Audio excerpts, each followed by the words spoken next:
या कार्यक्रमाचे प्रायोजक आहेत सिद्धी सुझुकी। आपली सुझुकी सिद्धी सुझुकी।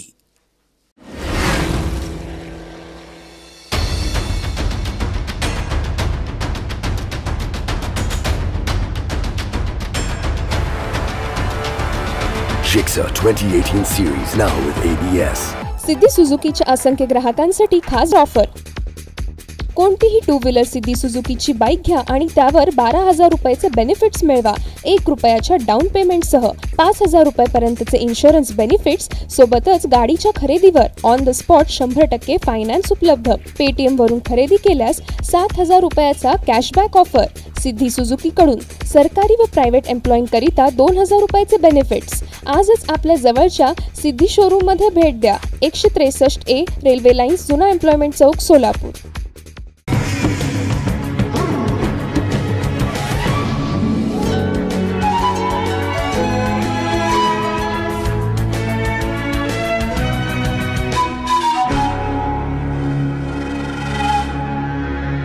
दर्शक नमस्कार। महासंग्राम या कार्यक्रमात आपणा सर्वांचं स्वागत। लोकसभा निवडणूक अत्यंत वैशिष्ट्यपूर्ण अशी आपली ठरते। आपण म्हटल्याप्रमाणे नवमतदार आणि युवक मतदार जो आहे त्याची एक निर्णायक भूमिका आपल्याला या लोकसभा निवडणुकीमध्ये दिसून येते। आणि ज्याला असं आपण म्हणू की अच्छे दिन सबका साथ सबका विकास असा एक नारा देत 5 वर्षापूर्वी मोदी सरकार जे होतं ते सत्तेवर आलेलं होतं। आणि या 5 वर्षामध्ये असं म्हणू की बरंचसं पाणी या पाटाकडनं वाहून गेलं आणि अनेक स्थित्यंतर देखील राजकारणामध्ये घडली। शेवटी हे अच्छे दिन आले का? आणि त्याचबरोबर ज्याला आपण म्हणू की सबका साथ सबका विकास ही संकल्पना प्रत्यक्षामध्ये अवतरली का? याचबरोबर गेल्या एका 20-30 वर्षाचं जे आपण राजकारण पाहिलं त्याचे परिणाम म्हणून आपल्या देशात आत्ताची परिस्थिती आहे का? लोकसभा निवडणुकीच्या दृष्टीने आपण एक सर्व व्यापक आणि सर्वसमावेशक अशी चर्चा महासंग्राम या कार्यक्रमाच्या माध्यमातून करतो आहोत।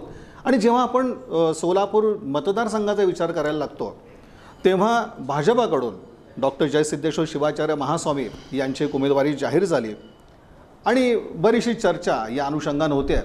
आणि आता बघतोय की आपण या मतदारसंघाचा विचार करताना काँग्रेसच्या दृष्टीनं ही खऱ्या अर्थाने एक आरपारची अशी लढाई आहे।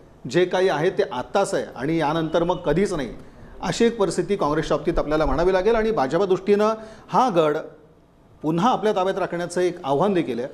आणि यंदा प्रथमच असं आपल्याला दिसायला लागतं की वंचित बहुजन आघाडी जो एक तिसरा पर्याय म्हणून मतदारांसमोर येतो आहे तर त्याची एक चर्चा ॲडव्होकेट प्रकाश आंबेडकर यांच्या उमेदवारीमुळे निर्माण झालेली आहे।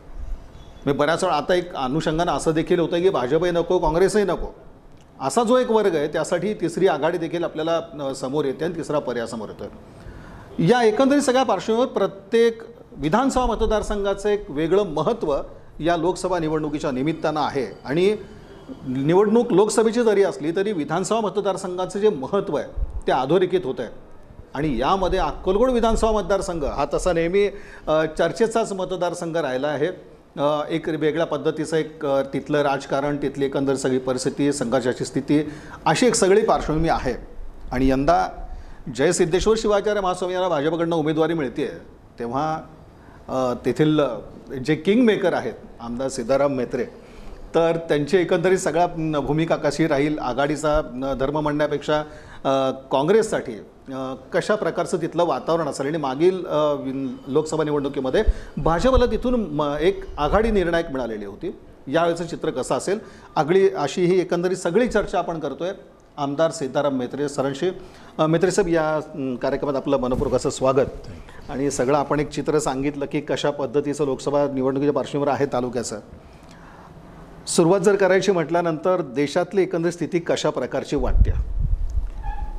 देशातली परिस्थिती जर आपण विचार केला सगळीकडचं मागच्या वेळी ते 2014मधलं जे वातावरण होतं त्यावेळी देशातल्या लोकांनी विचार केला की बा काँग्रेसला आपण 60 वर्ष सत्ता दिलेली आहे, आता हे नवीन लोक आलेले आहेत, मोठमोठे आश्वासन देऊ लागले आहेत, एकदा देऊन बघूया की यांनी काय करतात। मोठे मोठे वादे तर त्यांनी केलेले आहे, त्याचा काय परिणाम आहे ते आता तर पुढच्या प्रश्न तुम्ही विचारणार त्याच्यावेळी आपण सांगू।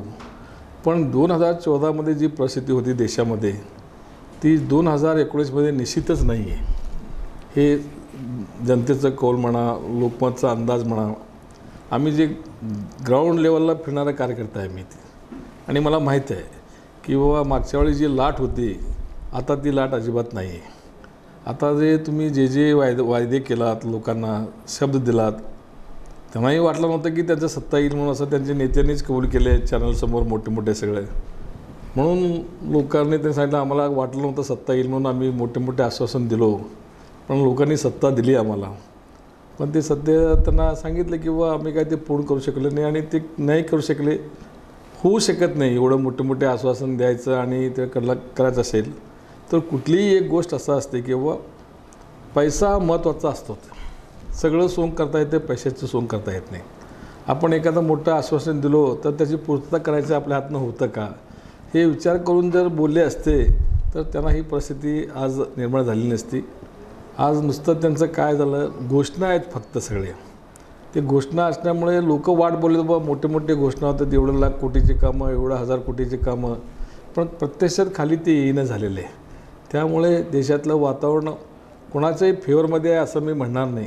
पण हे जे लोक करतात ना, आम्ही एवढं सीट जिंकू तेवढं जिंकू, ते अजिबात शक्य नाही आहे. हे सरकार त्यांचं येणार नाही, एवढं मात्र निश्चितपणे सांगतो मी.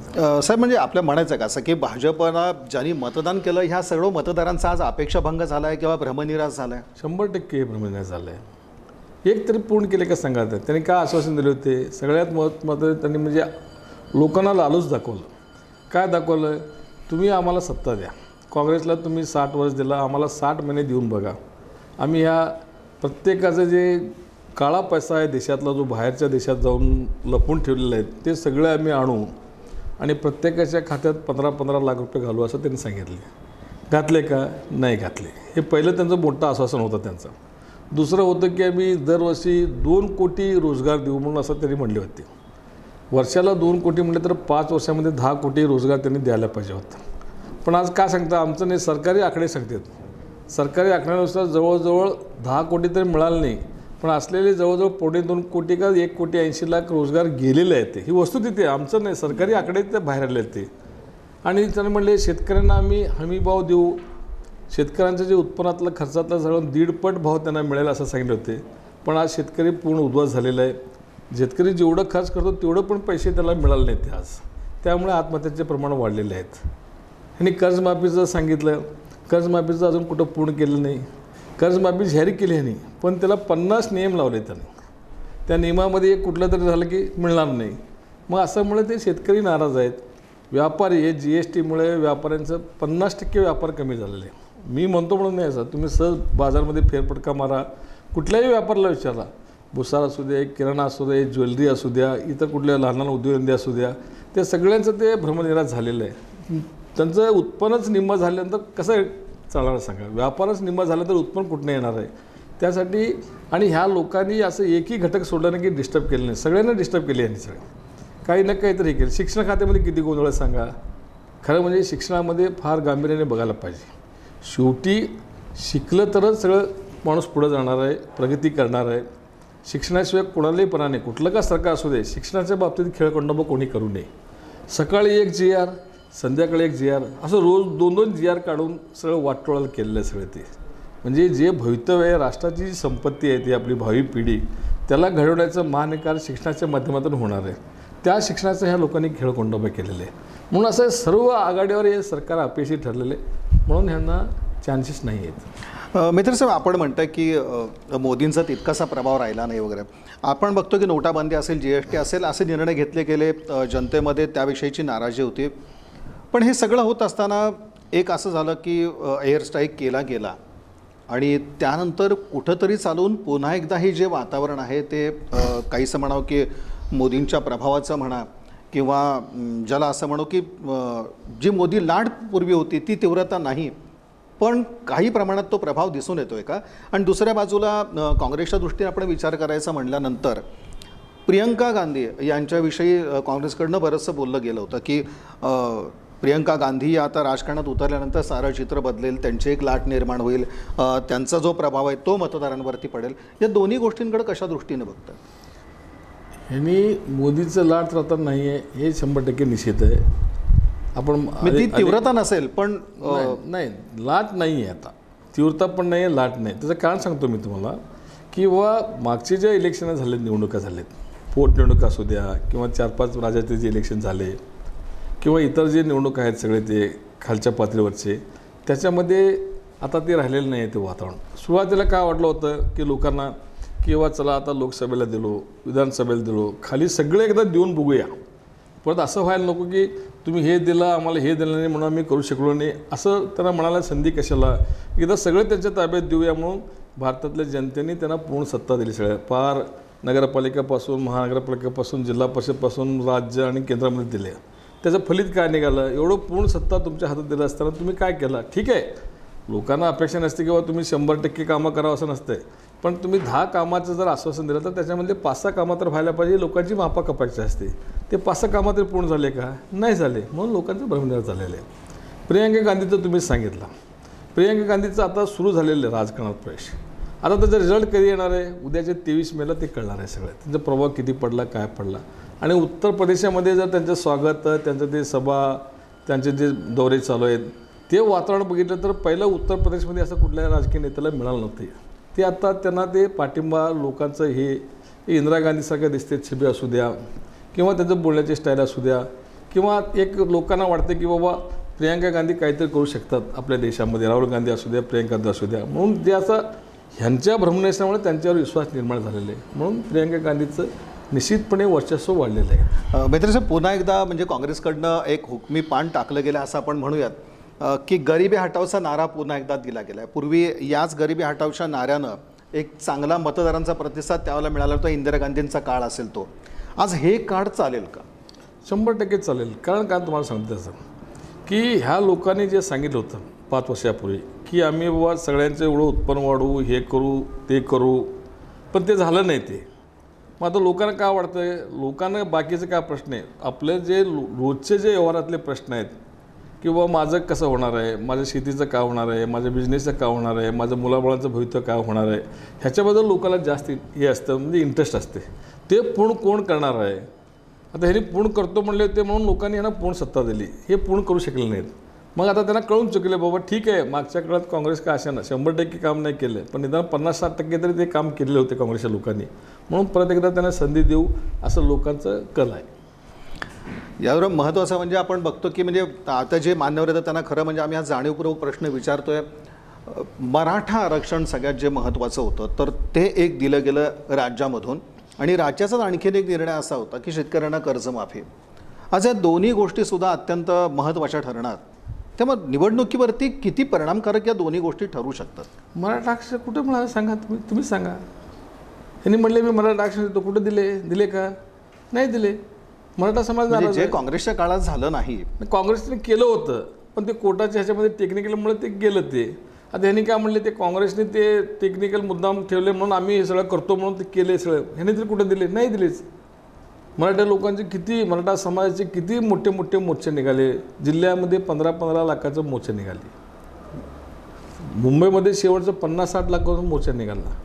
त्यांना सगळं मान्य केले, आम्ही हे करतो ते करतो, सगळं दिले. लेखी काय दिलं नाही, तोंडी आश्वासन दिले. शेवटी व राज्याचे प्रमुख सांगतात म्हणून मराठा समाजाने विश्वास ठेवला, पण मिळाला काय? त्यांना मिळालं नाही. त्याचं फलनिष्पत्ती काय? नाही असा दावा करण्यात येतोय की काँग्रेस राष्ट्रवादीनं केवळ एक ते भूलथापास दिल्यासारख्या दिल्या आणि ते पुढं आरक्षण टिकलं नाही, पण आम्ही मात्र आमच्या सरकारच्या माध्यमातून हे आरक्षण टिकावं या दृष्टीनं आम्ही या मराठा समाजाला आरक्षण दिलं आहे.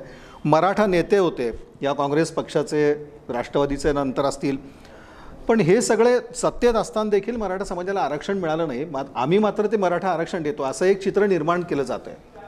ते चुकीचं आहे ना. ते तर तुम्हाला मी सांगतो, ते आभास निर्माण केलं जातं सगळ्या गोष्टीचं, पण होत काय नाही. लोकांचं म्हणणं तेच आहे. ठीक आहे, मागच्या काळात आम्हाला केले होते ते टेक्निकल याच्यामुळे कोर्टात टिकलं नाही, मग तुम्ही तर ते त्रुटीकडून ते हे करायला पाहिजे होतं, तुम्ही पण केलं नाही, मग तुम्ही पण फसवला आहे, असं लोकांची भावना आहे. आपण बघतोय की आमदार सिद्धाराम म्हेत्रे यांचं हे म्हणणं की भाजप सरकारनं मराठा आरक्षण दिलं पण प्रत्यक्षात त्याची आज अंमलबजावणी दिसत नाही. दुसऱ्या बाजूला शेतकरी कर्जमाफी जी आपण बोलली जातो किंवा ज्याचा एक परिणाम होईल अशी एक अपेक्षा धरली जाते, तिथं मात्र जे सगळे निकष आहेत त्यामुळे आमचा शेतकरी वर्ग अक्षरशः वैतागलेला आहे आणि त्याच्याही पदरी काही पडलं नाही, अशा प्रकारचं काँग्रेसजनांचं हे म्हणणं. आज आमदार सीताराम म्हेत्रे या महासंग्राम कार्यक्रमात सहभागी आहेत आणि सगळ्यांचं लक्ष त्यांच्याकडे लागलेलं आहे. दुसऱ्या बाजूला भाजपनं डॉक्टर जयसिद्धेश्वर शिवाचार्य महास्वामी यांना उमेदवारी दिलेली आहे. तेव्हा कशा प्रकारची एक स्थिती या अक्कलकोट तालुक्यात असेल? म्हणजे जो मतदार आहे तो त्या महाराजांना मानणारे आहेत, आपण देखील एक त्या महाराजांना मानणारे आहात. शेवटी कशा प्रकारे एक काँग्रेसच्या दृष्टीनं चित्र असेल तिथं अशी परिस्थिती असताना?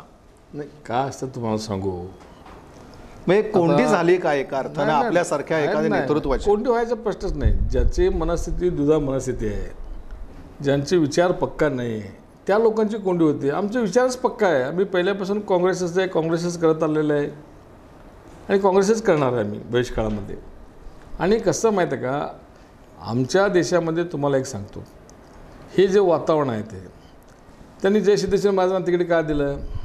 त्यांनी सांगतात एवढं दाव करतात ना की आम्ही एवढं कामं केलो, तेवढं कामं केलो, एवढं एक केलं, सगळं केलं. मग एवढं असताना तुमचं उमेदवार बदलायची पाळी का आली तुम्हाला? मागच्या वेळी जो उमेदवार तुमचं 1.5 लाखांनी आलेला आहे त्याला तिकीट नाकारण्याचं कारण काय? त्यांना कळून चुकलं की आमचं पराभव निश्चित आहे, म्हणून एक चेंज करून बघावं काय होतं का म्हणून, असं आहे त्यांचं. म्हणजे त्यांनी पराभव मान्य केलेला आहे. ज्या अर्थी त्यांनी 1.5 लाखाच्या फरकाने जो उमेदवार निवडून येतो त्याला तुम्ही तिकीट नाकारता, ह्याचा अर्थ आहे की तुम्ही जे सांगितलेलं आहे कामं वगैरे ते झाले नाही, लोकांचं भ्रमनिराश झालेलं आहे, आता हे चालणार नाही, म्हणून असं दुसरं एक काहीतरी एक धर्मगुरूच्या नावाने मतं मागायचं असं एक त्यांचं केविलवाणा प्रयत्न आहे असं मला वाटतं. नाही, पण यामध्ये असं असणार आहे की जे महाराजांचे भक्त असतील किंवा महाराजांना मानणारे जे असतील ते हे सगळे काँग्रेसमध्ये देखील आहेत. आणि मग अशा वेळेला ही जी सगळी जनता आहे ती काँग्रेसच्या पाठीशी राहील? हो, 100% काँग्रेसचे जे लोक आहेत ते काँग्रेसच्या पाठीशी राहणार, त्याच्याबद्दल काय वाद नाही, त्याच्यामध्ये काय फरक होणार नाही. पण जी स्थिती आत्ता आहे, हो एक आत्ताच डॉक्टर जयसिद्धेश्वर शिवाचार्य महास्वामी उभारत आहेत आणि अक्कलकोट तालुक्यात जास्त करून त्यांना एक मानणारा असा फार मोठा वर्ग आहे. तो कदाचित तो काँग्रेसचा मतदार देखील असेल. पण असं असताना आता या निवडणुकीमध्ये या मतदारांची भूमिका कशा पद्धतीची असेल आणि त्यांना तुम्ही कसं पटवून देणार आहे या सगळ्या गोष्टी? हे बघा, पटवून द्यायची काय आवश्यकता नाही आहे. त्यांना माहीत आहे सगळं की बाबा गुरुच्या ठिकाणी आहेत, राजकारणाचं ठिकाण आहे. राजकीय कामं करणारे लोक वेगळे आहेत, आशीर्वाद देणारे लोक वेगळे आहेत. ठीक आहे, आशीर्वाद घ्यायला लोक जातील, ह्याचा अर्थ असा नाही की बाबा सगळे त्यांना हे करतील म्हणून असं नाही आहे. ते असं फार मागच्या वेळी पण असं प्रयत्न झालेले आहेत, लोकसभेला नाही पण इतर ठिकाणी झालेले आहेत, पण तसं कोणी हे केलं नाही. आता काही ठिकाणी बघा हे ह्या जातीचं उमेदवार म्हणून देतात, ते जात म्हणून राजकारण एक तुम्हाला सांगतो की माझा अनुभव मी सांगतो 25 वर्षाचा, असं कुठल्याही एका जातीवर राजकारण होत नाही. सगळ्याला घेऊन जावं लागतं राजकारणामध्ये, सगळ्यांचं पाठिंबा असावं लागतो, सगळ्यांचं सहकार्य असावं लागतं, मग कुठंतरी राजकारण सक्सेस होत असते. नाही, पण तेच आहे की सर्व बाजूनी किंवा सर्व समाजामध्ये त्यांना मानणारा देखील वर्ग तिथं आहे. आज अक्कलकोटमध्ये मोठ्या प्रमाणावर त्यांचे समर्थक आहेत किंवा त्यांना मानणारा वर्ग आहे. तर प्रश्न तोच आहे की कसं राहू शकतं इथलं चित्र? नाही, त्यांना मानणारा वर्ग जेवढा आहे त्यांना न मानणारा वर्ग त्याच्यापेक्षा तिप्पट आहे. ते तुम्ही काय विचार करत नाही. मतदानाचा आकडेवारी काढला तुम्ही, ह्या समाजाचे किती मतं आहेत, दुसऱ्या समाजाचे मतं किती आहेत, तिसऱ्या समाजाचे मतदान किती आहेत, चौथ्या समाजाचे मतदान किती आहेत, 5व्या समाजाचे मतदान किती, बेरीज करा तुम्ही. आणि ज्या समाजाच्या नावावर तुम्ही सांगता ते समाज पूर्ण त्यांच्या पाठीशी नाही आहे. आता मी पण लिंगायत आहे ना, मी पण त्यांना मानतो की धर्म, पण मी काँग्रेसचा प्रचार मी स्वतः सांगतो ना, मी काँग्रेसचा प्रचार करणार आहे आणि काँग्रेसचं कसं म्हणूनच तुमच्या भूमिकेकडे लक्ष लागलेलं आहे. बरोबर, मी तेच सांगलो आपल्याला. असं एका जातीवर कुठलं राजकारण कधी झालं नाही आपल्या देशामध्ये, राज्यामध्ये, आमच्या जिल्ह्यामध्ये तर नाहीच आहे. आपण पूर्वीपासून इलेक्शन बघा, 52 पासून इलेक्शन काढा तुम्ही. 52ला शेकाप होतं येतं, 57ला चंद्रशेखर चंदेले, मला वाटलं 72ला दामाणेचा समाज किती होतं सांगा, 3 वेळा निवडून आले त्यांनी. 62ला परत काडावी साहेब निवडून आले, परत मग 80ला कुचन साहेब आले. तो समाज कमी होता, पण आपला जो समाज आहे तो मोठ्या प्रमाणात आहे आणि या समाजाचे प्रमुख तिथं निवडणुकीला उभारतात. मी तुम्हाला तेच म्हणतो ना, तुम्ही ह्या दृष्टिकोनात जे म्हणता की बाबा तो समाज मोठा होता, पण दामाण्याच्या वेळेला तो समाज कमी होता. दामाण्याच्या विरोध कोण होते? आपले आदरणीय अप्पासाहेब काडादी होते. काडादीचं पण पराभव झालं की नाही सांगा? आता तेच पुनरावृत्ती होणार आहे, बाकी काय होणार नाही. हे सगळं कसं माहीत आहे का, हे एक आभास निर्माण करून आहे त्यांनी. मी म्हणून सुरुवातीला तुम्हाला सांगितलं, जर ह्यांचं जर एवढे दावे असतील की बाबा आम्ही एवढं काम केलो, तेवढं काम केलो, एवढं विकास केलो, हे केलो, ते केलो, मग एवढं सगळं असताना तुमचं खासदार उमेदवारी बदलायची काय कारण आहे? खासदारचं तुम्ही उमेदवारी ज्यावेळी नाकारली, 1.5 लाखाचे मतदानाने आलेलं मताधिकारी आलेल्या खासदारला तुम्ही उमेदवारी देत नाही, ह्याचा अर्थ की तुमचं खासदार इथं निवडून येऊ शकत नाही, असंच होतं. नाही, पण मेत्रे साहेब, महाराजांनी जर तुम्हाला गृहीत धरलं असेल, किंवा तुम्हाला म्हणण्यापेक्षा मला असं म्हणायचं की जे कोणी आपले आहेत अशांना जर काही गृहीत धरलं असेल तर काय सांगता येईल? हे बघा, राजकारणात कोण कोणाला गृहीत धरू शकत नाही. हे असं गृहीत धरून चालत नाही. प्रत्यक्षात काय तिथं वातावरण काय, त्याच्या घराघरात वातावरण काय, त्या गावात वातावरण काय, गावातले प्रश्न काय आहेत, आता त्याने प्रत्येकजण विचार करणार आहे. आज कोणी असं राहिलेलं नाही, सगळे शिक्षित लोक आहेत, सगळ्यांना कळतं आहे राजकारण कुठल्या दिशेने चाललं आहे, कसं करायला पाहिजे, चालतं आहे सगळं. ते ह्यांना असं वाटतं की बाबा हे असं धर्माचा आधार घेऊन जर आपण निवडणुका जिंकू म्हणत असं शक्य होणार नाही. नाहीतर ह्या दिवसात एवढं निवडणुका झाल्या, सगळ्यांच्या तुम्ही ॲनालिसिस करा, असं कधी झालेलं नाही आहे ते. म्हणून हे त्यांचं गेम चुकलेलं आहे, एवढं मात्र निश्चितपणे सांगतो. मेत्रे साहेबांचं सरळ स्पष्ट म्हणणं आहे की कोणी जरी उभारलं तरी आम्ही काँग्रेसच्या विचारधारेचे आहोत आणि काँग्रेसच्या विचारधारेचेच राहू आणि काँग्रेस उमेदवारांचाच आम्ही प्रचार करू. मेत्रे साहेब, आणखीन एक आता दिसतं आपल्याला, म्हणजे एक महाराजांची उमेदवारी आपण एक मुद्दा चर्चेला घेतला. तिसरी आघाडी जी आपल्याकडे आता यंदा दिसते, थोडासा तिथं प्रभाव दिसून आपलं वंचित बहुजन आघाडी हा एक तिसरा पर्याय म्हणून समोर येतो. आणि आपण बघतो की भारिप बहुजन महासंघ असेल किंवा एम सारखा पक्ष असेल, कुठंतरी यांचा तो सगळा कल आहे. एक युती करून ते सगळ्या निवडणुकीला सामोरे जात आहेत. आणि एक जो मतप्रवाह आपल्याला दिसतो की भाजपही नको, काँग्रेसही नको, अशा व्यक्तींसमोर हा जो तिसरा पर्याय आहे तो किती प्रभावी ठरेल? आणि आपल्याला दिसतं असं की दलित आणि काँग्रेस मतं, दलित आणि मुस्लिम मतं जी आहेत ती काँग्रेसचा जनाधार आत्तापर्यंत राहिलेली आहेत. नेमका याच जनाधाराला बाधा पोचेल का निवडणुकीत? मी तुम्हाला एक गणित सांगतो तुम्हाला. मी आता दलित समाजाचं किंवा तुम्ही MIM म्हणून मुस्लिम समाजाचं आता सांगितलं, ते काँग्रेसचं वोट बँक होतं हे आपण म्हणतो, ते अगदी बरोबर आहे. पण अलीकडच्या काळामध्ये आपले दलित बांधव असतील किंवा मुस्लिम बांधव असतील, ते काय सगळे पूर्ण काँग्रेसच्या पाठीशी नव्हते. ते लोक पण भाजपला मतदान करत होते. आमचा अनुभव सांगतो तुम्हाला आम्ही. मग ते नुकसान कोणाचं होणार आहे? भाजपचं होणार आहे. तुम्हाला सांगतो, ते भाजपला जाणारे जे मतं होते, दलित समाजाचे असतील किंवा इतर समाजाचे असतील, ते लोक तिसरी आघाडी घेणार आहे. कळले की नाही? काँग्रेसचे मतदान फिक्स आहे. ते मतदान ठीक आहे, आम्ही म्हणणार नाही की व पूर्ण 100% त्याचे जातील, आपले पण जातील 5-10%, नाही असं नाही. पण जास्त नुकसान ते भाजपला होत होतं मतदान, ते मतदान ते तिसरी आघाडी घेणार आहे. त्यामुळे उलट शिंदेसाहेबांचा मार्ग फार सोपं झाला असं मला वाटतं. मी तिसरा आघाडीचा धोका जो आहे, तुम्ही म्हणता की सरळ तो भाजपाला धोका? 100%. मतदानाचं आकडेवारी बघा तुम्ही, 2-3 इलेक्शनचं काढून बघा, विधानसभेचं, लोकसभेचं, जिल्हा परिषदचं, सगळं अनालिसिस देतो तुम्हाला वाटतं द्या म्हटलं तर मी, त्याच्यावरून तुमच्या लक्षात येईल सहज. नाही, पण असं म्हणलं जातं की ती भाजपाची B टीम आहे, A टीम आहे, असा उल्लेख होतो. आणि आपलं तर एक सरळ एक वेगळं मत असं आहे की हे भाजपलाच नुकसान होईल यांच्या उमेदवारी. बरोबर आहे की ते त्यांना असं वाटतं की बा ह्यांना हे दिले की आपल्याला फायदा होईल असं म्हणून भाजपने ते उभा केलेलं आहे. पण ते फायदा होणार नाही. आता तुम्हाला मी जे काय बोललो आज इथं, परत तुम्ही 23 मेला किंवा 24 मेला बोलला, तुम्हाला सगळ्या आकड्यावरनं सिद्ध करून दाखवतो मी. नक्कीच हा सगळा विश्वास आहे. याचबरोबर आपण मेत्रे साहेबांनी एक उल्लेख केला की राजकारणाचं वारं कुठल्या दिशेने वाहत आहे अक्कलकोट तालुक्यामध्ये, ते पाहणं देखील एक महत्त्वाचं आहे. मेत्रे साहेब, एक कुरनू धरण फार मोठी एक उपलब्धी ज्याला म्हणून ती होती. याशिवाय एक मोठी कामं आपल्याला कुठली सांगता येतील की जी एक आपल्या कार्यकाळामध्ये झाली किंवा ज्याचा एक मोठा फायदा या अक्कलकोटच्या जनतेला झाला? नाही, कुरनू धरणाचं काम तर खरं म्हणजे तुम्हाला एक थोडं विस्तारितपणे सांगतो तुम्हाला, विस्तारप्रमाणे तुम्हाला लक्षात येईल असते. कुरनू हे जे धरण आहे हे पहिलं 20 TMCचं होतं. राजेसाहेबांच्या काळात त्यावेळी सर विश्वेश्वर यांनी त्याचं प्लॅनिंग केलं, ते सर्वे त्यांनी केला, सगळं तयारी त्यांनी केली. त्यावेळी ते करायचं ठरलं, पण तेवढं पैसे उपलब्ध नव्हते.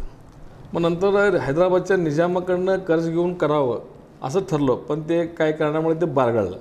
नंतर पुढं ते शासनाला त्याला जागतिक बँकेचं कर्ज मिळालं त्याला. म्हणून ते काय लोक परत काय म्हणाले, त्या भागातले लोक, नाही आम्हाला हे धरण नको, आमचे 15-16 गावात जातात, हे नको म्हणून हे विरोध होऊ लागला. मग असं होत आला ते. नंतर मग इनायतअली पटेलनी त्याचा आवाज उठवला, नंतर मलगोंडाताईंनी त्याचा आवाज उठवला, त्याच्यानंतर महादेव पाटीलनी त्याचं पाठपुरावा केला. ते गोवारी हत्याकांड घडला बघा ते नागपूरला, ते शरद पवार साहेब मुख्यमंत्री होते त्यावेळी ते सगळं प्रस्ताव तयार होता तो कुर्नूल धरणाचा, पण ते मंजूर होणार होतं त्या अधिवेशनामध्ये, पण ते गोवारी हत्याकांड झाल्यामुळे विधानसभा बरखास्त झाली आणि पुढे युती शासन आला. युती शासनाला तर बाबासाहेब तानवडे निवडून आले होते त्यावेळेला. मग तेच प्रस्ताव पुढं पुशअप झालं, ते मंजूर झालं. मंजूर झाल्यानंतर पुढं 25 जानेवारी 1998ला बाबासाहेबांचं दुर्दैवाने अपघाती निधन झालं. त्याच्यानंतर ते काम जे सुरू झालं कुर्नूल धरणाचं 28 एप्रिल 1998ला, म्हणजे बाबासाहेब वारल्यानंतर 3 महिने 3 दिवसांनी त्याची कामं सुरुवात झाली. मग नंतर पोटनिवडणूक झाली. पोटनिवडणुकीमध्ये मी आमदार म्हणून निवडून आलो. मग पाठपुरावा करत करत ते काम बंद पडणार, पैसे नाही, ते कॉन्ट्रॅक्ट एकदा बंद करणार, आम्हाला जमिनीचे पैसे म्हणून लोक अडवणार, घराचे पैसे नाही म्हणून आम्हाला पहिले पुनर्वसन करा म्हणून लोक अडवणार, असं वेगवेगळ्या प्रकारचे आंदोलन त्या काळात चालू होते. आम्ही प्रत्येक वेळी जाऊन सांगणार, समजावून सांगणार, काम सुरू करणार, हे करणार. मग नंतर पुढं शिंदेसाहेब मुख्यमंत्री झाले या राज्याचे. मग शिंदेसाहेबाला सांगितलं, आम्ही सांगितलं, म्हणलं हे आता व्हायला पाहिजे. मग ते लोक अडवत होते. मग आम्ही त्या धरणावर जाऊन त्या गावात जाऊन लोकांना सांगितलं, बा तुमचे पैसे जर शासन नाही दिलं तर माझ्या वाटेचं जे काही इस्टेट येईल ते विकून द्यायची जबाबदारी माझी आहे. म्हणून मी प्रत्येक लोकांना शब्द दिला. लोकांनी आमच्या शब्दाला मान दिला, किंमत दिला, ऐकले, काम पूर्ण झालं. शिंदेसाहेबांनी सगळे जमिनीचे पैसे दिले, पुनर्वसनचे पैसे दिले, ते धरणाच्या कामाचे पैसे दिले. आणि सगळ्यात महत्त्वाचे म्हणजे तुम्हाला सांगतो, त्या काळामध्ये 8 एकर स्लॅब लागू होता. 8 एकर स्लॅब म्हणजे आपल्याला माहिती आहे का, मी थोडक्यात सांगतो आपल्याला. म्हणजे 8 एकर स्लॅब म्हणजे असं होतं, समजा माझी 40 एकर जमीन आहे, 8 एकर स्लॅब लागू असल्यामुळे फक्त 8 एकर मला राहणार, 32 एकर सरकार काढून घेणार. कशासाठी? ते कुर्नूल धरणासाठी. ते आम्ही काय म्हणलो, मोठं होतं कुर्नूल धरण त्यावेळी 20 TMCचं, आता ते 2 TMC झालेलं आहे. एवढं जमीन घ्यायची गरज नाही. मग ते असंच चाललं होतं. सारखं विलासराव देशमुख साहेब असतानासुद्धा आम्ही सारखं पाठपुरावा करत होतो, मोर्चे काढत होतो, बैठका लावत होतो, पण ते होत नव्हतं. शेवटी आदरणीय शिंदेसाहेब या राज्याचे मुख्यमंत्री झाल्यावर आम्ही त्यांना सांगितलं सगळ्या शिंदेसाहेबांना. शिंदेसाहेबांनी ते 8 एकर स्लॅब रद्द केला. ते 8 एकर स्लॅब रद्दमुळे काय झालं, 9,803 एकर जमीन वाचली आपल्या अक्कलकोट तालुक्यातली. किती? 9,803 एकर जमीन वाचली. आज त्या जमिनीची किंमत, एका एकरची किंमत काय विचार करा तुम्ही. म्हणजे शिंदेसाहेबांनी आमच्या तालुक्यातल्या जे वडिलांची इस्टेट आहे ती इस्टेट वाचवली. हे काम झालं ते. आता कुर्नूल धरण झालं तर पुढं आम्ही काय केलो की बाय 2 TMC पाणीचं आहे. 98 अजून एक सांगतो तुम्हाला, 98ला जेव्हा मी आमदार म्हणून निवडून आलो त्यावेळी युती शासन होतं महाराष्ट्रात. युती शासनाने काय केलं, कृष्णा खोरेमार्फत एक सर्वे करायला लावला त्या भागामध्ये. तिथनं तुम्ही निधी मोठ्या प्रमाणात तालुक्यासाठी ऐका तरी पुढचं येते. पहिलं सांगतो तुम्हाला, 98ला माझी विधानसभेची निवड झाल्यानंतर सांगतो. त्यावेळी सर्वे केला आणि काय म्हणलं सर्वेमध्ये की व कुर्नूल धरण 2 TMCचे आहे. उस्मानाबाद जिल्ह्यामध्ये जो पाऊस पडतो, ते हरणा नदी आणि बोरी नदी जरी पाणी वाहून जातं, ते 2 TMC सफिशियंट आहे. याला उजनीचं पाणी सोडायची आवश्यकता नाही म्हणून ती फाईल बंद केली 98ला दिशाच नसताना. परत 99ला परत इलेक्शन झालं, आमचं सरकार आलं आघाडीचं. त्यावेळी कृष्णा खोरेचे मंत्री होते अजितदादा. अजितदादाकडे मी आणि देवकतेचे मंत्री होते. 7 मिटिंगा लावल्या. म्हणलं हे स्टे उठवा, म्हणलं हे आमचं पाणी कसं काय देत नाही तुम्ही. मग ते उठवायचं असेल तर मुख्यमंत्र्याकडे बैठक लावावं लागेल. मग त्यावेळी मुख्यमंत्री, तत्कालीन मुख्यमंत्री कैलासवासी विलासराव देशमुख होते आणि त्यावेळी शिंदेसाहेब खासदार होते. मग शिंदेसाहेबाला आम्ही दिल्लीवरून बोलावून घेतलं, बैठक लावली. त्या बैठकीमध्ये सगळं चर्चा झाली. परत दुसरी एक बैठक लागली. दुसऱ्या बैठकीमध्ये त्याच्यावर स्टे उठला. ते स्टे उठल्यावर आम्ही विचार केलो की बा हे मुख्यमंत्र्यांच्या हस्ते भूमिपूजन करायचं. मग एकरूप आणि दरगळीला दोन्ही ठिकाणी आम्ही भूमिपूजन केलं ते एकरूपचं. नंतर थोडे 30 कोटी, 40 कोटी, 50 कोटी असे पैसे मिळत गेले आम्हाला ते. आणि नंतर ह्यांच्याजवळ सुप्रमा नव्हतं. त्यांना पाठपुरावा करून आता सुप्रमा मिळून घेतलं. त्याला पैसे मिळत नाही. म्हणून शिंदेसाहेब केंद्रामध्ये ऊर्जा मंत्री असताना सैफुद्दीन सोज म्हणून जलसंपदा मंत्री होते केंद्राचे. त्यांच्याकडे आम्ही बैठक लावली होती की बा आमचं देगाव आणि एकरूप दोन्ही तुम्ही AIVPमध्ये घ्या, म्हणजे तिथं निधी जास्त मिळतो आम्हाला. इथं कसं महाराष्ट्र सरकारला लिमिट आहे ते. आता किती पैसे देणार तुम्ही? 500-600 कोटीचं दरवर्षी 40-50 कोटी, परत 5 वर्ष परत ते त्याचे रेट वाढणार, असं वाढत होतं. म्हणून आम्ही ते प्रयत्न केला. त्यावेळेला आमच्या इथं लांडे म्हणणारे SC होते, त्यांना मी दिल्लीत बसवलं होतं 15 दिवस. काय त्रुटी असेल तिथले काढून द्या. तरी पण नंतर पुरं आपलं सरकार गेलं ते तसंच राहिलं ते. कारण हे जर प्रकरण पूर्ण व्हायचं असेल तर देगाव एक्सप्रेस करायला म्हणा, हे म्हणा, AIVPमध्ये सेंट्रल गव्हर्नमेंटचा निधी आणायला पाहिजे आपण, म्हणजे लवकर पूर्ण होतं. ह्यासाठी एवढं प्रयत्न केलेला आहे त्या काळामध्ये. साहेब, हे सगळं होत असताना आपली करजगी साठवण तलाव तो देखील एक तुमचा प्रयत्न आहे. त्याची एक सद्यस्थिती कशा प्रकारची? कर्जगी साठवण तलावाचं तुम्हाला त्याचं भूमिपूजन वगैरे झालं? नाही, कर्जगी नाही, कर्जगी पूर्ण झालं आता साठवण तलाव. आपल्याला मी माहितीसाठी सांगतो आपल्याला. मी कृष्णा खोऱ्याचं उपाध्यक्ष झालो 2000 करजगी, मंगरूळ, सातनदुधनी, घोळसगाव आणि अजून एक पाच MI टँक होते. आपले हे तोरणी, मराठवाडी असं 6 MI टँक होते. मी काय करतो त्यावेळेला की दरवर्षी एक 15-20 हजार रुपये त्याच्यावर खर्च करायचा मी, म्हणजे ते ठेवलं जिवंत तिथं ते. मग नंतर पुढं काय झालं, शिंदेसाहेब मुख्यमंत्री झाल्यानंतर टंचाईमध्ये ते बसले ते सगळे प्रकरण. मंगळूरच्या लोकांनी त्याला म्हणले विरोध केला, नको आमच्या सगळे जमीन जातं म्हणून. ठीक आहे म्हणलो. मग हे कर्जगी साठवण शिंदेसाहेबाच्या हस्ते भूमिपूजन केलं, पूर्ण करून घेतलं. घोळसगावचं पूर्ण करून घेतलं. आता ह्याचं आपलं सातनदुधीचं पूर्ण करून घेतलं. आता मराठवाडी आणि तोरणीचं आता कामाला सुरुवात होणार आहे. नक्कीच ही जी सगळी कामं आहेत ते करण्यामध्ये यश मिळाल्याचं सिद्धार्थ म्हेत्रे साहेबांचं म्हणणं. याद्वारे अक्कलकोट तालुक्याचं राजकारणाचा जेव्हा आपण विचार करतो तेव्हा एक संघर्षमय परिस्थिती सुद्धा तालुक्याची राहिली आहे. आणि ज्याविषयी खरं म्हणजे आमचे सगळे दिग्गज नेते जे होते ते देखील एक आपल्या प्रचारामध्ये चिंता व्यक्त त्यावेळेला करत होते. पण मध्यंतरीच्या काळात म्हणजे जी लढत प्रत्येक वेळेला व्हायची ती आमदार सीताराम म्हेत्रे तसंच सिद्धरामप्पा पाटील यांच्यामध्ये एक सरळ सामना व्हायचा, संघर्ष व्हायचा, अशी एक परिस्थिती होती. मध्यंतरी मात्र DCCच्या निमित्तानं या दोन नेत्यांचं एक मनोमिलन एका अर्थानं झालं. पण मनोमिलन जे होतं त्यातनं देखील ज्या प्रतिक्रिया उमटत आहेत तर ते देखील एक जाणून घेणं की जनमानसामध्ये नेमकी कशा प्रकारची भावना आहे. नाही, जे म्हणजे काँग्रेस म्हणून ते तुमच्या पाठीशी उभारले, इकडं भाजप म्हणून उभारले, सगळ्या गोष्टी झाल्या, पण ह्याच दोघांचं मनोमिलन होतंय म्हटल्यानंतर मी कार्यकर्त्यांची मानसिकता मी सांगतो तुम्हाला. म्हणजे तुम्ही सिद्धरामभाऊ पाटील साहेबांनी विचारा, तेही सांगतील, मी ते सांगणार तेही सांगेल तुम्हाला. त्या काळात काय होतं म्हणा, जे प्रामाणिक लोक आहेत, भाजपमध्ये असू दे किंवा सिद्धराम पाटलाच्या गटाचं असू दे, म्हेत्रेच्या गटाचं असू दे किंवा काँग्रेसचे असू दे, जे प्रामाणिक लोक होते त्या सगळ्यांना वाटत होतं की बाई दोघं एक व्हावं. कारण नसताना संघर्ष आहे. काय तुमचं त्यांचं बाण आम्ही मारलं नाही, आमचं बाण त्यांनी मारलं नाही, किंवा त्यांचं काय आम्ही नुकसान केलं नाही, किंवा त्यांना आम्ही डायरेक्ट असं काय नुकसान नाही. हे मधले जे असतात लोक, काही काँग्रेसमध्ये असतील, काही भाजपमध्ये असतील, त्यांना काय वाटत होतं की हे मिटू नये, हे मिटलं तर आमची किंमत कमी होते. आता ते झालं. आता 2.5-3 वर्षामध्ये बघतात तेव्हा सिद्धराम पाटील तर ओपनली बोलतात, आईला माझ्याकडे येणार, म्हेत्रे असं करतो तसं करतो, मला माझ्याकडनं पैसे काढणार, तिकडे म्हेत्रेला सांगणार सिद्धराम पाटील पैसे तर मग म्हेत्रेचं करणार, माझंही घर जाळलं, म्हेत्रेचे घर जाळलं, असं जाहीररीत्या सिद्धराम पाटलांनी सांगितलेलं आहे. आणि ती वस्तुस्थिती आहे. ते त्या लोकांना दुखतं आहे. बाकी जनरल लोकांना, आमच्या तालुक्यातल्या लोकांमध्ये ते जे झालं ते चांगलं झालं. ठीक आहे, पक्ष त्यांचा वेगळा असू द्या, ह्यांचा असू द्या, विचार वेगळा असतात, तो भाग वेगळा. ते शेवटी वैचारिक पातळी प्रत्येकाची वेगळी असते, त्याच्याबद्दल कोणाचं दुमत नाही. पण हे वैयक्तिक जे संघर्ष होत होता तो संघर्ष कमी केला. मी पण म्हणत होतो की व सिद्धराम पाटील, साधनिकबा म्हेत्रे जुन्या काळातले दोघं मित्र होते. आम्ही जेव्हा शाळेत होतो इथं त्यावेळी दोघं बुलेटवर फिरत होते. इथं सोलापूरला आले की साहेब आणि सिद्धराम पाटील साहेब दोघं वडील आणि त्यांनी फिरत होते. एवढी दोस्ती असताना हे मधले असल्या काळात काही लोकांनी ते लावून दिलं होतं.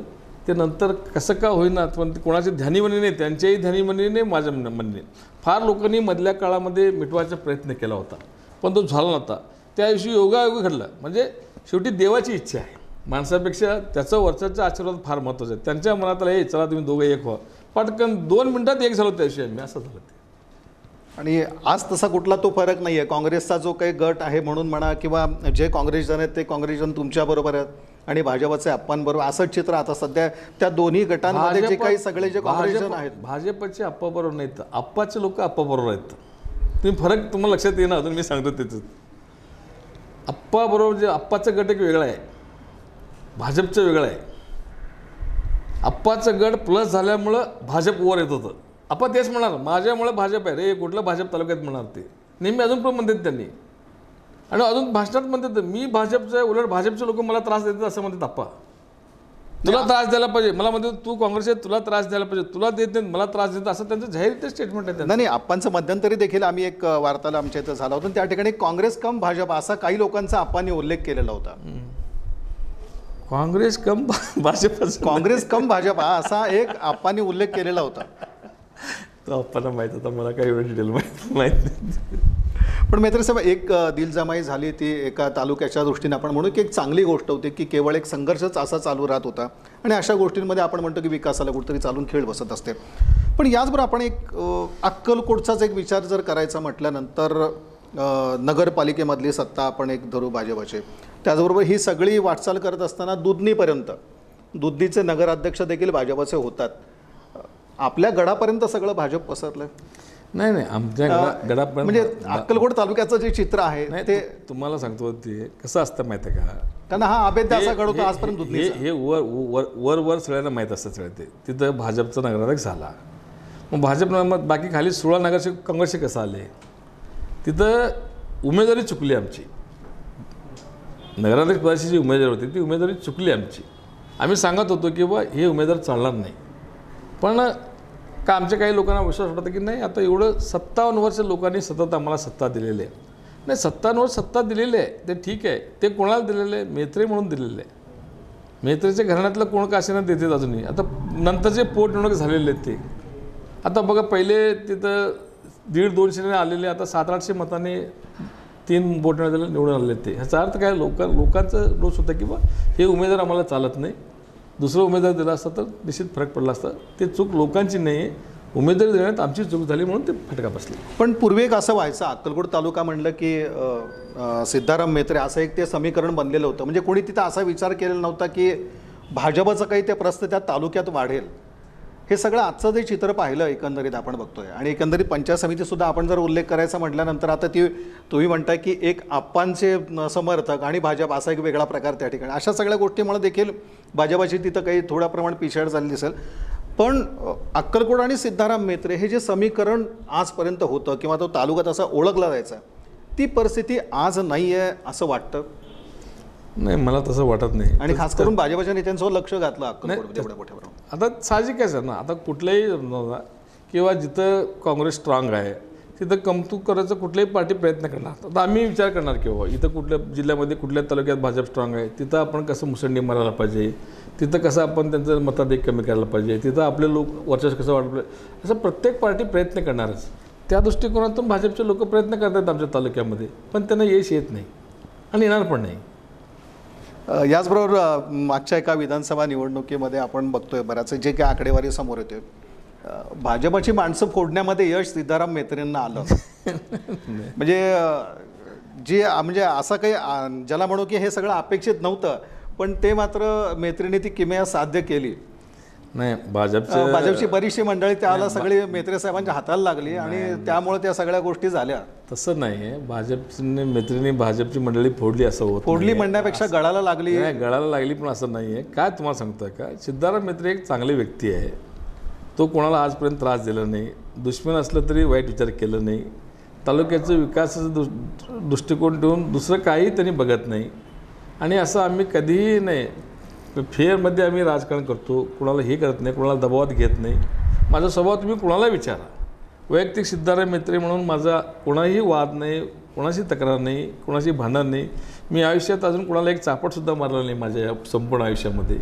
हे सगळं लोकांना माहीत आहे, म्हणून सिद्धाराम मेत्रेला लोक म्हणजे या प्रेमाखातर भाजपाची मंडळी मेत्रे साहेबांच्या, भाजपाचे असू दे, इतर कुठल्या पक्षाचे असू दे, काँग्रेसचे असू दे, राष्ट्रवादी सगळे म्हणतात नाही मेत्रे म्हणलं तर नाही, हे मेत्रेला आम्ही पाहिजे असं म्हणतात, म्हणून आम्हाला आशीर्वाद देतात त्यांनी. सर मागच्या वेळेला आपण बघतो की शरद बनसोडेंना जो काही लीड मिळालेला होता, ठीक होतं की मोदी लाट असेल त्यावेळेला ती, तर त्यामुळे मताधिक्य.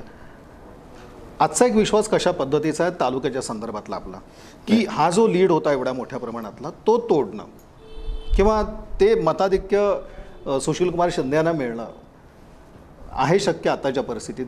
आहे ना, का नाही. आता तुम्ही मगाशी म्हणला बहुजन आघाडीचं कसं तुम्हाला त्रास होईल की नाही, तिसऱ्या आघाडीचं म्हणला.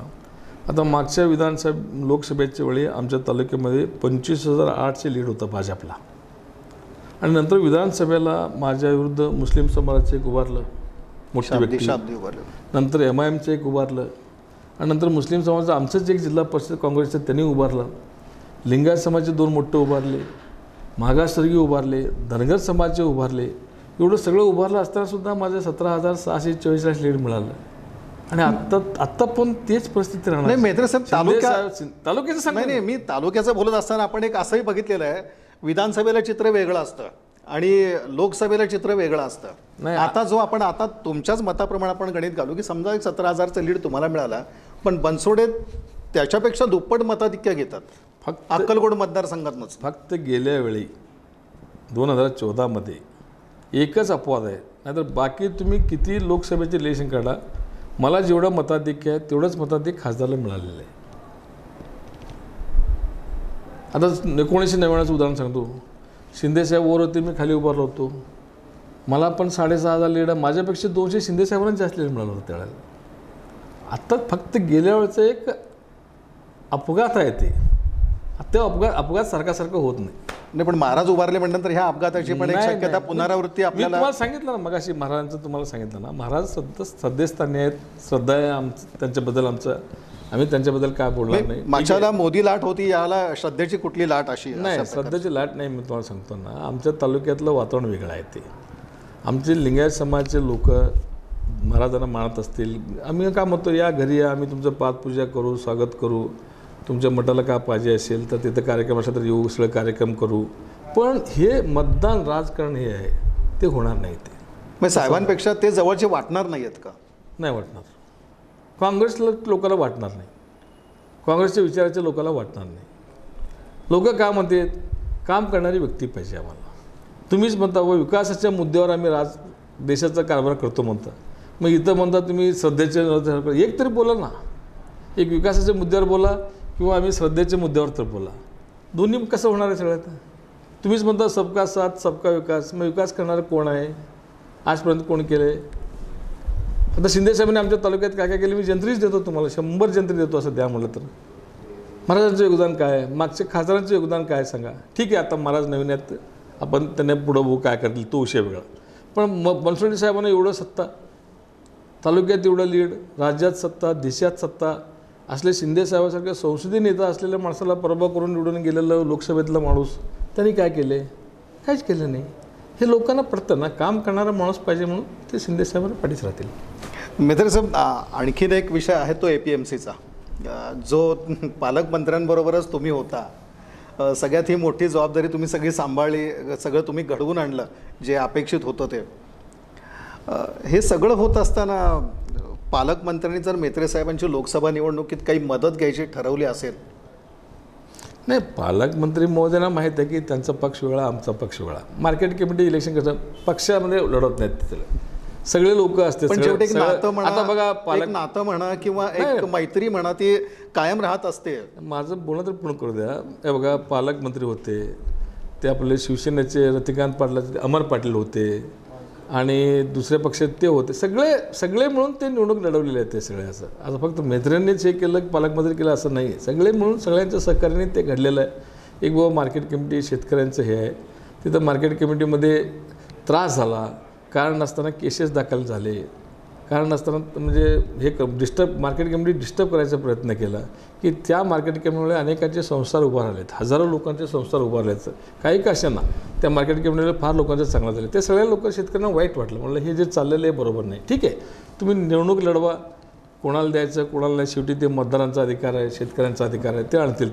पण तुम्ही सत्तेचं एक गैरवाजवी वापर करून तुम्ही उलट, माझं असं मत होतं, आम्हाला असं वाटत होतं की आमच्या जिल्ह्याचे सहकार मंत्री आहेत बापू, उलट सहकार्य करायला पाहिजे, अजून संस्था वाढवण्यासाठी काय करायचं ते करा. ठीक आहे ना, राजकारणात असताना तुम्हाला ते विधानसभेचे प्रतिस्पर्धे होतात तर विधानसभेला बघायचं होतं, मार्केट कमिटीमध्ये काय होतं. ही भावना माझं नाही, असं लोकांची भावना निर्माण झाली म्हणून लोकांनी ह्या पॅनल निवडून दिलं. एकंदरीत तुम्ही ते सारथ्य केलं होतं म्हणून हा प्रश्न सगळा विचार. आजारी होतो, घरात होतो, मी सारथ्य केलंच नाही. यावर साहेब, महत्त्वाचा आणखीन प्रश्न, जी आपण कामांच्या संदर्भात आपण यादी सगळी सांगत होतात, तेव्हा अक्कलकोट तालुक्यामधली दक्षिणमधली जी काही 10 गावं 14 गावं ज्यांची आहेत, तिथला तो एक पाणी प्रश्न आणखीन तो 14 गावांचा, 14 गावांचा, ते प्रयत्न कशा पद्धतीने आज चालू आहे? नाही, काय माहिती का, हे मी दक्षिण सोलापूरच्या त्या भागातल्या लोकांना मी नेहमी म्हणतो, तुम्ही फक्त निवडणुका जवळ आले की त्याचा उठाव करता. विधानसभा येऊ दे किंवा लोकसभा येऊ दे, लोक गोळा होते, असं करू नका. असं कामं होत नाहीत. कामाची सिस्टीम आहे त्याला. त्या 14 गावाला किती पाणी लागणार आहे आणि ती पाणी मिळणार कुठनं? उजनी धरणाचं पाणी मिळणार आहे, मग उजनी धरणाचं आरक्षण पाहिजे. आरक्षणाशिवाय ते मिळणार आहे का सांगा. म्हणून आपण पहिलं आरक्षण करून घेऊया. आता तिथे जे पाणी, आता एकरूचं जे पाणी येणार आहे आपलं 3.25 TMची पाणी येणार आहे तिथं ह्या 26 गावामध्ये इकडच्या, म्हणजे ह्या भागातल्या. तिकडचे 14 गावं राहिले आहेत ते आता सुटलेले आहेत ते. मग ते 14 ह्याच्यामधनं आपण एक अर्धा TMची पाणी वाचवू शकतो आपण काटकसर केलं तर. मग अजून एक अर्धा पाऊण TMची पाणी जर तिथं आपल्याला मिळालं, मग ते 14 गावाचं पण प्रश्न मिळू शकतं आपल्याला. ते आपण अगोदर करूया असं माझं म्हणणं आहे. ते लोकांनाही पटलेलं आहे. आम्ही 2-3 वेळा बैठक घ्यायचा प्रयत्न केला. ते तिथलं काय तिथलं म्हणणं काय आलं की सगळ्या अधिकाऱ्यांचं, हे पहिलं तुम्ही एकरूप तरी पूर्ण करून घ्या, एक पूर्ण करा, सगळे एकदम तुम्ही हे करू नका. मग एकदा हे मार्गी लागलं, हे संपलं काम, मग त्या कामाला आपण आरक्षण करून पुढचं करूया असं ठरलेलं आहे. आता पुढच्या टप्प्यामध्ये ते होणार आहे. साहेब, शेवटचा प्रश्न, लोकसभा निवडणुकीच्या पार्श्वभूमीवर कशा प्रकारचा एक विश्वास तुम्हाला सोलापूर लोकसभा मतदारसंघाच्या बाबतीत वाटतो आहे? साहेब, मला विश्वास ह्याच्याबद्दल वाटतो की गेल्या वेळी लोकांनी ज्या ह्याच्याने म्हणजे सगळ्यांच्या अपेक्षा असणार आणि अलीकडे लोकांच्या अपेक्षा वाढलेल्या आहेत. आम्हालाही मान्य की सगळं 100% अपेक्षा कोणीही पूर्ण करू शकत, कुठलं का सरकार येईना पूर्ण करू शकत नाही, पण निदान जे माफक अपेक्षा होत्या ते तर त्यांनी पूर्ण करायला पाहिजे होतं. आणि नेहमी हे लोक म्हणते शिंदेसाहेबांनी काय केलं काय केलं काय केलं, पण तुम्ही काय केलं नाही ते सांगा. आज तुम्ही विचार करा, उन्हामध्ये जर एखादा माणूस चालला असेल, तहान लागलं मला, कुणाचं तर घरासमोर उभा राहिला जाऊन ते माऊलीने जर एक तांबे पाणी दिलं, पाणी पिलं, आयुष्यभर विसरत नाही माणूस, बाबा त्यावेळी उन्हामध्ये त्या माऊलीने मला एक तांबे पाणी दिलं म्हणून. ते एक आपलं संस्कृती आहे, संस्कार आहेत आपले. आज त्या काळामध्ये सगळेजण ओढत होते किंवा 100 किलोमीटर पाणी आणायची काय गरज आहे, पाईपलाईन एवढं खर्च करायचं काय गरज होती. शिंदेसाहेबांनी दूरदृष्टी ठेवून ती पाईपलाईन केली, म्हणून ह्या 7-8 वर्षामध्ये सोलापूरचा हालत वाचला. दुहेरी लाईनसाठी साहेबांनी NTPCकडनं 240 कोटी मिळवून दिले ऊर्जा मंत्री असताना. NTPC चालू केली, त्यावेळी म्हणणार ती NTPC असं आहे तसं आहे, ते हेच होतं तेच होतं, टाकलेलं प्रकल्प आहे. मग आज तुम्ही कशाला हे करतात. 1330 मेगावॉटचं तर चालू आहे, उत्पादन चालू आहे. पॉवर ग्रीड केलं, ते 10,000 कोटीचं. पॉवर ग्रीड 18,000 कोटीचं आहे साहेब. ते सगळं देशात पडत ते वीज पडतं. माननीय मनमोहन सिंग पंतप्रधान साहेबांच्या हस्ते आम्ही भूमिपूजन करून घेतलं होतं. ते पुणे सोलापूर हायवे कोणी केलं, विजापूर सोलापूर हायवे कोणी केलं, सोलापूर गुलबर्गा हायवे कोणी केलं, असे कितीतरी उदाहरणं सांगता येईल आपल्याला ते सगळं. ती मग लोकांना कसं, फक्त एक चूक आमच्याकडनं काय झाली, आम्ही सांगण्यामध्ये मार्केटिंगमध्ये कमी पडलो आणि गाफीलपणा राहिलो गेल्या वेळी. शिंदेसाहेब सोड कसं पण सगळे कार्यक्रम आहे, साहेब काय कसं पण येतात निवडून, ती जी चूक आहे आता लोकांच्या लक्षात आले. काल ते दिसलं आम्हाला फॉर्म भरताना. साहेब, प्रत्येक वेळी आम्ही 10 वेळा फोन करायचो फॉर्म भरताना, आमचं असू द्या त्यांचं असू द्या. ह्यावेळी फोन केल्याने काय नाही, फक्त एक मिटिंग घेतली, फॉर्म भरायचं या म्हटलं. उत्स्फूर्तपणे लोक 35-40 लोक आले आणि त्यांचं मी माझं एक पद्धत आहे पहिल्यापासून. मी लहान कार्यकर्ता, ठीक आहे, मला समजत नसेल, पण लोकांचे चेहरे बघत असतो मी प्रत्येकाचं. बाबा ह्यांचं चेहरा का म्हणते, ह्यांचं का म्हणते, ह्यांचं का म्हणते, एक सहज अंदाज येते आपल्याला की बा लोकांमध्ये आज उत्स्फूर्त आहे की बाबा शिंदेसाहेब ह्यावेळी कसल्या परिस्थितीत निवडून आणायचंच.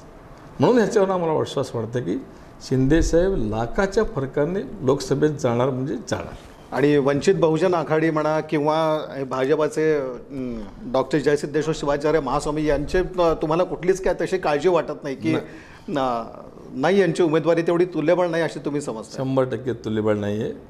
शिंदेसाहेबाच्या उमेदवारीशिवाय हे उमेदवारी तुल्यबळ नाही आहे. गेल्या वेळेचा अपघात होता असं वाटू लागलं लोकांना, आता ते अपघात सारखा घडणार नाही आहे. अक्कलकोट तालुक्याचे आमदार सिद्धाराम म्हेत्रे यांच्याशी आपण महासंग्राम या कार्यक्रमातून सविस्तर असा संवाद साधला लोकसभा निवडणुकीच्या पार्श्वभूमीवर. म्हेत्रे साहेबांचं सरळ असं म्हणणं आहे की आज आम्हाला या मतदारसंघामध्ये अशी कुठली भीती नाही आहे, शिंदेसाहेब नक्कीच निवडून येतील. आणि असं बोलताना त्यांनी जयसिद्धेश्वर शिवाचार्य महास्वामी यांचाही उमेदवारीचा कुठला फरक पडणार नाही आणि वंचित आघाडीचं तर नाहीच नाही, अशा प्रकारची एक स्पष्टपणे आपली भूमिका किंवा विचार मांडला आहे. अर्थात हे सगळं स्पष्ट व्हायला जवळपास एक 20-1 दिवसांचा सगळा कालावधी आहे आणि त्यानंतर सगळं स्पष्ट होईल. पण एकंदरीत या निवडणुकीच्या निमित्तानं कशा प्रकारचं एक राजकीय स्थिती कशा प्रकारची आहे आणि याचबरोबर भाजपा सरकारने जी कामं केली त्याच्या संदर्भात एक स्पष्टीकरण म्हेत्रे साहेबांनी दिलं, त्यावर आपली प्रतिक्रिया दिली की जे फक्त अपेक्षित लोकांना या सरकारकडनं होतं ते कुठलंच काम घडलेलं नाही आहे आणि त्यामुळे लोकांचा भ्रमनिराश झाला, अशा प्रकारचं हे म्हणणं होतं. सगळ्यात महत्त्वाचं म्हेत्रे साहेबांकडनं आम्हाला हे जाणून घ्यायचं होतं की जयसिद्धेश्वर शिवाचार्य महास्वामी यांची उमेदवारी आहे आणि त्यांना मानणारा मोठा वर्ग अक्कलकोट तालुक्यात आहे, त्यांच्या मतदारसंघात आहे.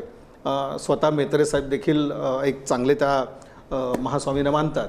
तेव्हा कशा प्रकारची एक तालुक्यातली स्थिती असेल तेव्हा त्यांनी स्पष्टपणे सांगितलं काँग्रेस जन जो आहे तो आपल्या भूमिकेवर ठाम आहे.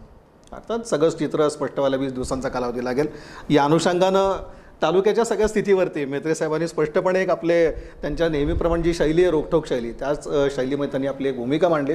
इन सोलापूर न्यूज चॅनलच्या वतीने त्यांच्या मुलाखतीमध्ये मी मनपूर्वक असे आभार व्यक्त केले. धन्यवाद. थँक्यू.